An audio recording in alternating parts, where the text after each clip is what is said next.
Hi, உங்களை நிறைய பேருக்கு கிரைண்டரில் மாவு அரைக்கிறதுக்கு டைம் இருக்காது. ஸோ மிக்சிலேயே எப்படி சாஃப்ட் இட்லிக்கான மாவு அரைக்கிறதுன்னு பார்த்துடலாம். இதில் 3 கிளாஸ் அளவு நான் இட்லி அரிசி எடுத்திருக்கேன்.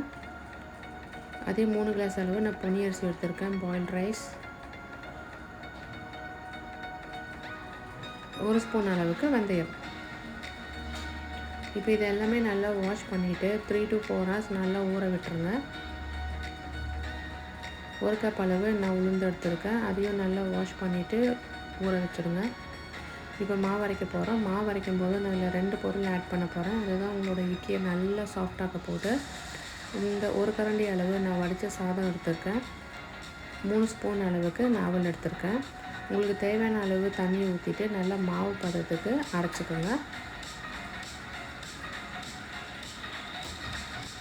எல்லா மாவையும் அரைச்சி இந்த மாதிரி நல்லா கலந்து விட்டுக்கோங்க. அதை 8லேருந்து 10 அளவுக்கு நல்லா ஃபர்மெண்ட் ஆகிறதுக்கு விட்டுருங்க. இப்போ பாருங்கள், நல்லா பொங்கி வந்திருக்கு. இப்போ நம்ம இட்லி மாற்றிடலாம்.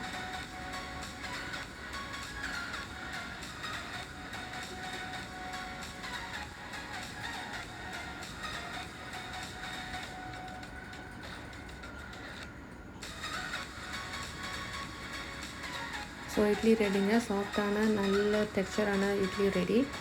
இப்போ உங்களுக்கு பிடிச்ச கிரேவியோட, உங்களுக்கு பிடிச்ச டீயோட உங்கள் பிரேக்ஃபாஸ்ட் இல்லைன்னா டின்னரை நீங்கள் என்ஜாய் பண்ணலாம். நீங்களும் இதை ட்ரை பண்ணிவிட்டு எனக்கு எப்படி இருக்குன்னு கமெண்ட் பண்ணுங்கள். இட்லி பாருங்கள் எவ்வளோ சாஃப்டாக இருக்குது, எவ்வளோ டெக்ஸ்சராக இருக்குது. நீங்களும் இந்த மாதிரி ட்ரை பண்ணி உங்கள் ஃபீட்பேக்கை கமெண்ட் பண்ணுங்கள். தேங்க்ஸ் ஃபார் வாட்சிங்.